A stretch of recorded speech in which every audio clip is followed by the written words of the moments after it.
സന്യാസി ശ്രേഷ്ഠർ നയിക്കുന്ന മാർഗദർശക് മണ്ഡലം ധർമ്മ സന്ദേശയാത്ര കോട്ടയത്തെത്തി. സ്വാമി ചിദാനന്ദപുരിയെ കോട്ടയത്ത് സ്വീകരിക്കുകയാണ്. തത്സമയ ദൃശ്യങ്ങളാണ് പ്രേക്ഷകർ കാണുന്നത്.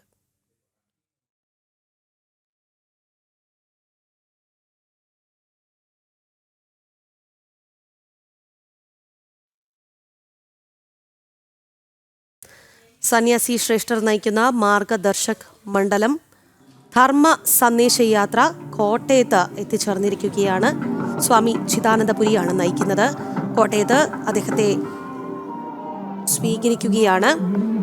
മിഥുൻ അയ്യപ്പനിലേക്ക് പോകുന്നു. വിശദാംശങ്ങളുമായി മിഥുൻ പറയും. മിഥുൻ, ധർമ്മ സന്ദേശ യാത്ര ആരംഭിച്ച് ഇപ്പോൾ ആ യാത്ര അക്ഷരനഗരിയുടെ മണ്ണിലേക്ക് എത്തിയിരിക്കുകയാണ്. സ്വാമി ചിദാനന്ദപുരി നേതൃത്വം നൽകുന്ന യാത്ര ഇപ്പോൾ അക്ഷരനഗരിയിലേക്ക് എത്തി. തിരുനക്കര മൈതാനത്ത് വെച്ച് ഇവിടുത്തെ കോട്ടയത്തെ അദ്ദേഹത്തിന്റെ ഈ യാത്രയ്ക്ക് സ്വീകരണം നൽകി. ഇപ്പോൾ അവിടെ നിന്ന് മുന്നേറിക്കൊണ്ടിരിക്കുകയാണ്. ഹൈന്ദവ സമാജത്തിന്റെ ആത്മവിശ്വാസവും അതുപോലെ തന്നെ ശക്തിപ്പെടുത്തുന്നതിനും സനാതനധർമ്മ സാംസ്കാരിക മൂല്യങ്ങൾ സംരക്ഷിക്കുന്നതിനും മാർഗദർശക മണ്ഡലമാണ് ഈ യാത്ര നടത്തുന്നത്. സംപൂജ്യ ചിദാനന്ദപുരി സ്വാമികളുടെ നേതൃത്വത്തിൽ 100-ലധികം സന്യാസി വര്യന്മാർ നയിക്കുന്ന ഈ ധർമ്മ സന്ദേശ യാത്ര ഇപ്പോൾ കോട്ടയത്ത് എത്തിച്ചേർന്നിരിക്കുന്നു.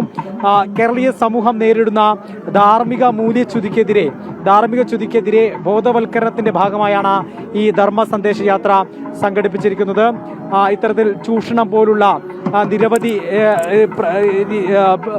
മൂല്യച്യുതികൾ സമൂഹം നേരിട്ടുകൊണ്ടിരിക്കുകയാണ്. അതിലേക്ക് ധർമ്മ പ്രചാരണം ലക്ഷ്യമിട്ടുകൊണ്ടുള്ള ഒരു യാത്രയ്ക്ക് കുറിച്ചിരിക്കുന്നു. ഇപ്പോൾ സ്വാമി ചിദാനന്ദപുരി സ്വാമികൾ നമ്മോടൊപ്പം ചേരുകയാണ്. സ്വാമി, അക്ഷരനഗരിയിലേക്ക് എത്തിയിരിക്കുകയാണ് നമ്മുടെ യാത്ര. എങ്ങനെയാണ് യാത്ര?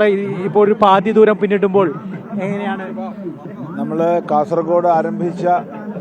ആരംഭിച്ചത് കാസർഗോഡല്ല, മംഗലാപുരത്ത് കുദ്രോളി ക്ഷേത്രത്തിലാണ്. എങ്കിലും കേരളത്തിൽ പ്രവേശിച്ചത് കാസർഗോഡാണ്. അവിടെ മുതൽ ഇതുവരെ അത്യന്തം ആവേശോജ്വലമായ ഒരു സ്വീകരണവും ആയിരക്കണക്കിന് ജനങ്ങൾ പങ്കെടുത്ത ജനപങ്കാളിത്തവുമാണ് കണ്ടിട്ടുള്ളത്.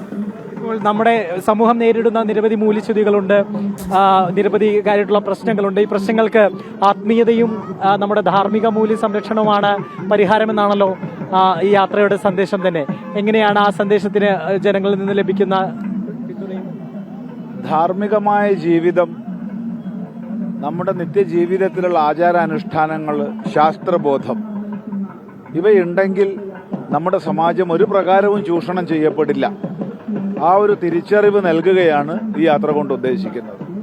സന്യാസി ശ്രേഷ്ഠന്മാർ വലിയൊരു സാമൂഹികമായിട്ടുള്ള ഒരു മാറ്റത്തിന് നേതൃത്വം നൽകുകയാണല്ലോ. അതിപ്പോഴല്ല, അങ്ങനെ തന്നെയാണ് ഉണ്ടായിട്ടുള്ളത്. കേരളത്തിന്റെ നവോത്ഥാനം എപ്പോഴും സന്യാസിമാരിലൂടെയും മഹാത്മാക്കളിലൂടെയാണ് ഉണ്ടായിട്ടുള്ളത്.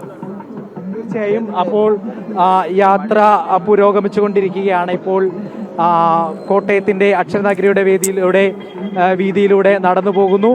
അദ്ദേഹം പറഞ്ഞതുപോലെ തന്നെ ഒരു സാമൂഹിക പരിഷ്കരണത്തിന് കാലഘട്ടം, സമൂഹം അനിവാര്യമായിരിക്കുന്ന ഒരു മാറ്റത്തിന് സന്യാസി ശ്രേഷ്ഠന്മാർ ആധ്യാത്മിക ചിന്തയിലൂടെ മാറ്റം കുറിക്കാൻ സാധിക്കും എന്നുള്ളത് തന്നെയാണ് പ്രതീക്ഷിക്കുന്നത്. അതിനു വേണ്ടിയിട്ടുള്ള ഒരു വലിയ പരിശ്രമത്തിലാണ് മാർഗദർശക് മണ്ഡൽ. ആ രീതിയിൽ മുന്നോട്ട് പോയിക്കൊണ്ടിരിക്കുന്നു. സന്യാസി ശ്രേഷ്ഠന്മാർ നയിക്കുന്ന യാത്ര കോട്ടയത്ത് എത്തി നിൽക്കുകയാണ്. ശരി മിഥുൻ. സന്യാസി ശ്രേഷ്ഠർ നയിക്കുന്ന മാർഗദർശക് മണ്ഡലം ധർമ്മ സന്ദേശ യാത്ര കോട്ടയത്ത് എത്തിയിരിക്കുകയാണ്. സ്വാമി ചിദാനന്ദപുരിയെ കോട്ടയത്ത് സ്വീകരിക്കുകയാണ്. തത്സമയ ദൃശ്യങ്ങളും വിവരങ്ങളുമാണ് പ്രേക്ഷകർ കണ്ടത്.